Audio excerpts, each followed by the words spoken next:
Welcome to the GAMERamble video review for Construction Simulator, narrated by me, Dark Cloud. As always, the full text version of the review can also be found on the GAMERamble website, linked below. The TLDR for Construction Simulator is that it features an abundance of licensed machinery and 2 large maps for players to use them on. Starting with a small company, players must complete contracts to earn more money and invest in new vehicles. These vehicles must be maintained and fueled while traveling across the maps and changing the cityscapes. While the game does have a learning curve, it is surprisingly accessible, and jobs can be as simple or complicated as players prefer. However, while the vehicles are meticulously recreated, the actual construction aspect can feel a little simplistic for veterans expecting an in-depth simulation experience. For gameplay, we gave it an 8 out of 10. With over 80 machines from familiar brands, there's plenty to experience in Construction Simulator. The game also features 2 huge maps with hefty campaigns to keep players busy. Graphics received an 8 out of 10. Some aspects, such as the meticulously recreated machinery, looks great, but things like the pedestrian animations are slightly less impressive. Sound received an 8 out of 10. Construction Simulator has a decent soundtrack and possible voice acting, but it's the realistic sound effects that are most impressive.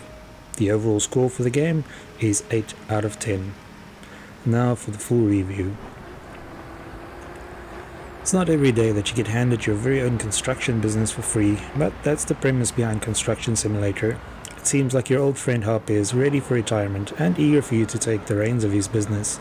Fortunately, Harpe is willing to stick around to show you the ropes, and there are plenty of clients in need of your services. From city officials with ambitious projects to smaller scale side projects, there's plenty to keep players busy in Construction Simulator. After a basic character creation process, players are presented with a choice between 2 huge maps. One is a European map that is inspired by the idyllic cities of southwest Germany, while the other is set in the United States of America. Each map has its own campaign, and in total there's something like 90 tasks spread across the 2. The goal of Construction Simulator is to grow your company, pay off all your loans, turn a profit, and ultimately help your town to flourish. This can be accomplished by talking to the various city officials to sign up for campaign jobs, but smaller contracts can also be done on the side for some extra cash. The campaigns each has its own small self-contained story to complete in succession, but the game allows players to take their time and do things at their own pace. Construction Simulator can be a little daunting for newcomers to the series, but the game is also very accommodating. Despite being a simulator, the game features plenty of shortcuts and tweaks that will allow everyone to have fun.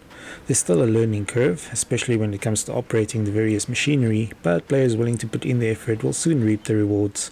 Construction Simulator veterans will recognize brands such as Caterpillar, Case and Bell, but the game now also features new licensed machines from the likes of DAF, Doosan, Sifa and Notenboom. In total, there are 9 new licensed partners, which brings the total number to 25 and means that there are over 80 machines at players' disposal. Heavy-duty construction machinery is not cheap, but thankfully players can rent the vehicles they need for the job. This is great for completing contracts and then using the income to invest in some vehicles. Players are able to select the scope of each job too, which influences how much they get paid. This rewards players who are willing to do every step of the process with more cash, while more casual players can decrease the scope and still have fun, but not earn as much. Jobs include working on roads, parking lots, houses, house additions, transporting cargo, and much more, with some jobs being country-specific. For example, the European map will see players working on apartment buildings in silos or gardens, while in the USA they might be required to work in swimming pools, holiday houses, or garage additions. Before taking on a job, players can see the estimated earnings as well as the number of construction stages and duration of the job, which is great to avoid overextending their budget. The current contract and next task to perform are also always shown on screen, so players are never in the dark about what to do. As mentioned earlier, the scope of each job can be adjusted, but players can also skip certain steps if desired. Doing so will still require the necessary cost for building materials, but players won't receive the rewards if they skip a step. This is great for players who might not enjoy certain tasks such as pouring cement or using some types of machines. In fact, players who are tired of all the construction can even goof off and go searching for the 100 collectibles that dot each map. These serve no purpose other than to earn a few achievements, but offer an excuse for exploring more of the maps. Each project in Construction Simulator is broken down into specific tasks such as disposal, unpacking, excavating, cleaning, drilling, placing prefabricated components, pouring concrete, and much more. The game typically shows outlines to indicate where each object must be placed, and players can use the construction view button to see work area, load indications, and more.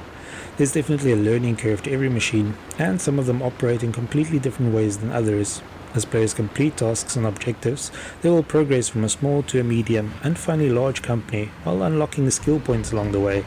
These skill points can be used on things like crane speed, concrete viscosity, fitness, asphalt capacity, and so on. It's an interesting system and adds a bit of an RPG element to the game. Players can use the fast travel option to reach previously visited locations, but doing so comes with a fee. Players can also transport stuff themselves or have it delivered directly to the construction site.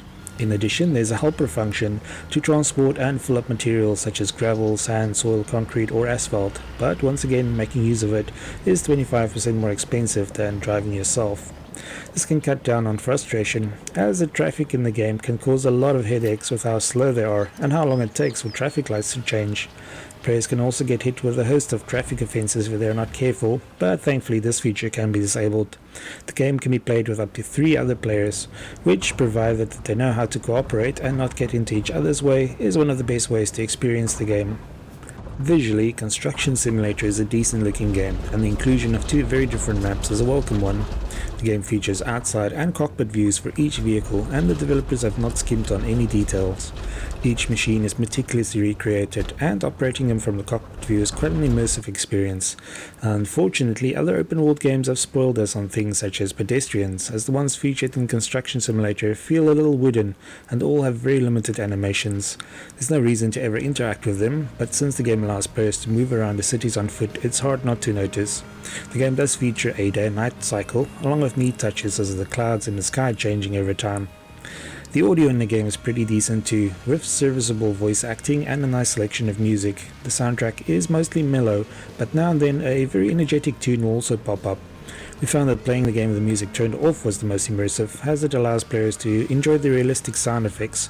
Of course, since the game can take many hours to complete and features plenty of repetitive tasks, it's also great for listening to your own music or catching up on a few podcasts. As Construction Simulator features so many different vehicles, it can take a bit of practice to master all of them. The controls can feel a little finicky for some things, but the inclusion of a context menu for things such as changing modes or switching views is helpful. We also found that some machinery control better with the use of a dual analog stick gamepad instead of the finger twisting combinations needed when using a keyboard.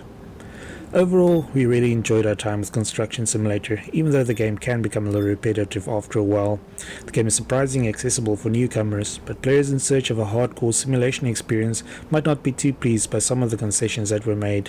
It's a lot of hand-holding involved when it comes to constructing buildings, and it's mostly a matter of moving the indicated pieces to the right spots where they will automatically snap into place. It's not possible to mess up a project or construct something that won't pass health and safety standards, which could have been a cool feature. Instead, each job can feel like ticking off steps on a checklist, and the end result will always be perfect. Nevertheless, the game is fun, and trying some of the machines is quite an experience. The sheer number of things to do in the game will also keep most players busy for ages. Thanks for joining me for this Construction Simulator review. Until next time.